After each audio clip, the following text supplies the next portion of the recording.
Hello friends, welcome to JAFS code. இந்த video completely ஒரு பிகினருக்கானது. ஜென்ரலாக நம்ம வெப்சைட்டில் ஸ்பேசிங்ஸ் கொடுப்போம் இல்லையா, பேடிங், மார்ஜின், இந்த மாதிரி என்னெல்லாம் ஸ்பேசஸ் நம்மளால் கொடுக்க முடியும், இதெல்லாம் எங்கே வரும், எப்படி வரும் அப்படின்றத பற்றி தான் இந்த வீடியோவில் நம்ம டீட்டெயிலாக தெரிஞ்சுக்க போகிறோம். ஸ்டார்ட் பண்ணுவோமா? இந்த வீடியோவில் உங்களுக்கு டெமோ காமிக்கிறதுக்காக நான் டெயில்விண்ட் சிஎஸ்எஸ் அப்படின்ற ஃப்ரேம்வொர்க் யூஸ் பண்ண போகிறேன். ரொம்ப பவர்ஃபுல்லான ஃப்ரேம்வொர்க். நீங்கள் வேணால் அதை யூஸ் பண்ணிக்கலாம். அப்படி இல்லைனா நீங்கள் மேனுவலாக கிளாஸஸும் எழுதிக்கலாம். நான் ஜஸ்ட்டு கிளாஸ் எழுதாமல் உங்களுக்கு ஈஸியாக எக்ஸ்பிளைன் பண்ணணும் அப்படின்றதுக்காக டெயில்விண்ட் யூஸ் பண்ணுறேன். ஓகே, நான் ஒரு HTML ஃபைல் கிரியேட் பண்ணிக்கிறேன். அதுக்குள்ளே ஒரு பேசிக் பாய்லர் பிளேட் கிரியேட் பண்ணிக்கிறேன். அப்புறமா டெயில்விண்டோட CDN லிங்க் காப்பி பண்ணி இங்கே பேஸ்ட் பண்ணிக்கிறேன். ஓகே, இப்போ நான் ஜஸ்ட்டு சும்மா ஒரு டிவ் கிரியேட் பண்ணுறேன். டிவ் கிரியேட் பண்ணிவிட்டு இதுக்குள்ளே லோரம் அப்படின்னு கொடுக்குறேன்.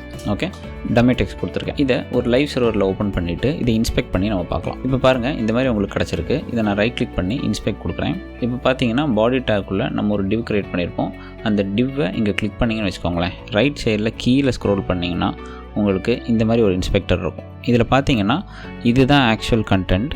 அதுக்கு வெளியில் பேடிங், பார்டர், மார்ஜின் இந்த மாதிரி இருக்குன்னு வருது இல்லையா, இது எல்லாமே ஸ்பேசஸ் தான். ஓகே, ஸோ இந்த ஸ்பேசஸ் எல்லாம் எப்படி வருது, என்ன ஆர்டரில் இருக்கும் அப்படின்றது தான் உங்களுக்கு நான் எக்ஸ்பிளைன் பண்ண போகிறேன். ஃபஸ்ட்டு நீங்கள் தெரிஞ்சுக்க வேண்டிய விஷயம் பார்டர். என்ன எலமெண்ட்னாலும் அந்த எலமெண்ட்டுக்கு நீங்கள் பார்டர் அப்ளை பண்ண முடியும். நான் ஜஸ்ட்டு ஒரு பார்டர் அப்ளை பண்ணுறேன்.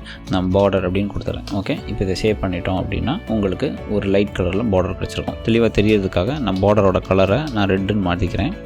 இப்போ அவுட்புட் பார்த்தோம் அப்படின்னா உங்களுக்கு ரெட் கலரில் பார்டர் இருக்கும். ஓகே, இந்த பார்டரை சுற்றி தான் உங்களுக்கு ஸ்பேசஸ் வரும். ஸோ அதை தான் உங்களுக்கு நான் ஒன்று ஒன்றா காமிக்க போகிறேன். ஓகே, ஃபஸ்ட்டு நம்ம பார்க்க போகிறது பேடிங். பேடிங் எங்கே வரும் அப்படின்னா நம்மளோட கண்டென்ட் இருக்கு இல்லையா, கண்டென்ட்டுக்கும் பார்டருக்கும் இடையில வரும். ஓகே, இப்போ நான் எக்ஸாம்பிளுக்கு நான் இதுக்கு பேடிங் அப்ளை பண்ணுறேன். பேடிங் 10ன்னு கொடுக்குறேன். ஓகேவா, இப்போ அவுட்புட் பார்த்தோம் அப்படின்னா பாருங்கள், ஸ்பேஸ் கிடச்சிருக்கும்.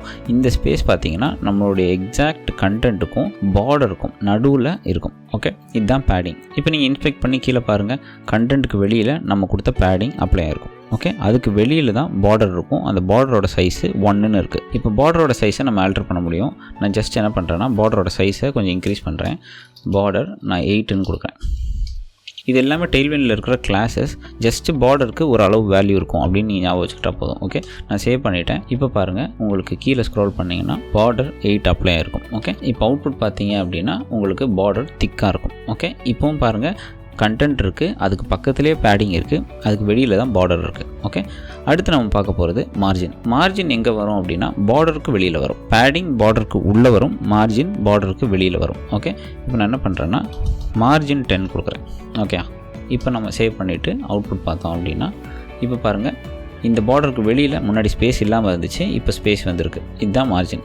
ஸோ பேடிங், பார்டர், அப்புறமா மார்ஜின். இனி இந்த பார்டருக்கும் மார்ஜினுக்கும் நடுவில் நம்ம எக்ஸ்ட்ராவாக கொஞ்சம் ஸ்பேஸ் கொடுக்க முடியும். அது அவுட்லைன்னு சொல்லுவாங்க. ஸோ இதுக்கு நம்ம அவுட்லைன் கொடுத்து எப்படி இருக்குன்னு பார்க்கலாம். ஓகே, நான் அவுட்லைன்னு கொடுக்குறேன். இப்போ சேவ் பண்ணிவிட்டு அவுட்புட் பார்த்தோம்னா பாருங்கள், அவுட்லைன் சின்னதாக அப்ளை ஆயிருக்கு. அது எங்கே அப்ளை ஆயிருக்கு, பார்டருக்கு வெளியில் அப்ளை ஆயிருக்கு, பட் மார்ஜினுக்கு முன்னாடி அப்ளை ஆயிருக்கு. அதாவது பார்டருக்கும் மார்ஜினுக்கும் இடையில அப்ளை ஆயிருக்கு. ஓகே, இதுதான் அவுட்லைன். இந்த அவுட்லைனோட சைஸையும் நம்ம ஆல்டர் பண்ணிக்க முடியும். நான் இப்போதைக்கு அவுட்லைன் 8ன்னு கொடுக்குறேன். இப்போ பாருங்கள், அவுட்லைன் கொஞ்சம் திக்காக இருக்கும். இப்போ இதில் பார்த்தீங்கன்னா இந்த மார்ஜின் இருக்கு இல்லையா, அந்த மார்ஜினோட ஒரு சின்ன போர்ஷனை தான் அது அவுட்லைனாக டிஃபைன் பண்ணியிருக்கு. இதை ரைட்டில் வச்சுட்டு கோடை லெஃப்ட்டில் வச்சுக்கிறேன். லெஃப்ட்டில் வச்சுட்டு உங்களுக்கு நான் காமிக்கிறேன்.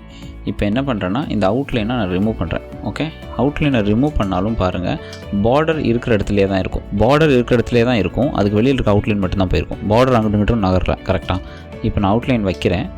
இப்போ பாருங்கள், பார்டர் அங்கேயே தான் இருக்குது, ஆனால் அவுட்லைன் அப்ளை இருக்குது. ஸோ மீனிங் என்னென்னா மார்ஜின் இருக்கு இல்லையா, மார்ஜினோட ஒரு பகுதியை தான் அவுட்லைனாக அது எடுத்துக்கும். ஸோ இதுதான் அவுட்லைன் பற்றி இங்கே தெரிஞ்சுக்க வேண்டியது. ஸோ இவ்வளோ தான் ஸ்பேசிங். ஒரு கண்டென்ட் இருக்குது, அந்த கண்டென்ட் பக்கத்துலேயே இருக்கிறது பேடிங், அதுக்கு வெளியில் இருக்கிறது பார்டர், அதுக்கு வெளியில் இருக்கிறது மார்ஜின். அந்த மார்ஜினுக்கு உள்ளே நீங்கள் அவுட்லைன் கொடுத்துக்க முடியும். அவுட்லைனுக்கு நீங்கள் கலர் சைஸ் எல்லாம் நீங்கள் டிஃபைன் பண்ணிக்கலாம். இந்த அவுட்லைனுக்கு நீங்கள் ஆஃப்செட்டும் கொடுக்கலாம். அதாவது இந்த பார்டரை விட்டு எவ்வளோ தள்ளி இந்த அவுட்லைன் வரணும்னு நீங்கள் கொடுக்கலாம். நான் உங்களுக்கு ஆஃப்செட் கொடுத்து காமிக்கிறேன். அவுட்லைன் ஆஃப்செட் 2ன்னு கொடுக்குறேன். இப்போ பாருங்கள், பார்டருக்கு பக்கத்தில் கொஞ்சம் ஸ்பேஸ் வந்திருக்கும், அதுதான் ஆஃப்செட், அவுட்லைனோட ஆஃப்செட். அதுக்கு வெளியில் தான் உங்களுக்கு அவுட்லைன் வந்திருக்கு.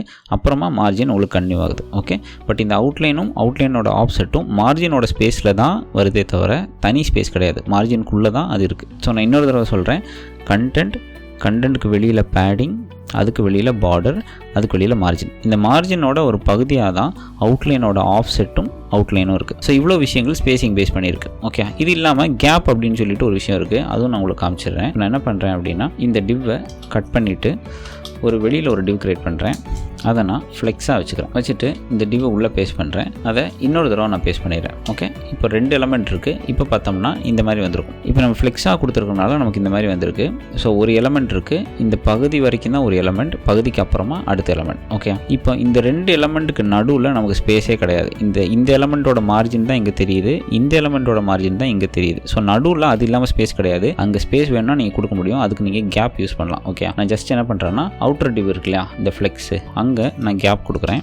கேப்பு 8 அப்படின்னு கொடுப்பேன். இப்போ பாருங்கள், நடுவில் உங்களுக்கு எக்ஸ்ட்ராவாக கேப் கிடச்சிருக்கும். ஜென்ரலாக ஒரு வெப்சைட் டிசைன் பண்ணும்போது ஸ்பேசிங் ரொம்ப இம்பார்ட்டன்ட். ஸ்பேசிங் நம்ம ப்ராப்பராக கொடுக்கல அப்படின்னா அந்த வெப்சைட்டோட டிசைன் ஈஸியாக போர்டாக தெரிஞ்சிடும். அதனால் ஸ்பேசிங் பற்றி நீங்கள் டீட்டெயிலாக தெரிஞ்சுக்கிட்டு உங்களால் முடிஞ்ச அளவுக்கு பர்ஃபெக்டாக நீங்கள் ஸ்பேசிங் கொடுக்குறது தான் ஒரு வெப்சைட்டோட டிசைனை இன்னும் தூக்கி காமிக்கும். ஓகே, இந்த வீடியோவில் நீங்கள் புதுசாக ஏதாவது லேர்ன் பண்ணியிருப்பீங்க நான் நம்புகிறேன். உங்களுக்கு இந்த வீடியோ பிடிச்சிருந்துச்சுன்னா வீடியோவை லைக் பண்ணுங்கள். இதேமாதிரி வீடியோஸ்க்காக சேனல் நீங்கள் சப்ஸ்கிரைப் பண்ணிக்கோங்க. உங்களை நான் அடுத்த வீடியோவில் பார்க்குறேன்.